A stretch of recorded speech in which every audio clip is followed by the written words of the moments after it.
Какво ви доведе тук? Гадене и световъртеж. Затова дойдох. Направиха ви някакви манипулации? Ами да, с този стол въртяха ме надолу-нагоре. Аз не зная точно, сега цени очила тъмни, но още след първата манипулация се почувствах различен човек.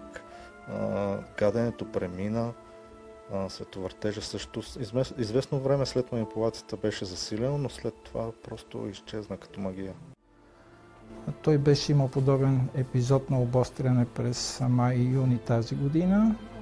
Тогава с кратко лечение с няколко маньовъра нещата се оправиха и от вчера сутрин пак беше получил подобен епизод на много силен световъртеж при изправяне, после при лягане надясно и се наложи тук да правим някои маньоври, от които слава Богу нещата вече са по-добре.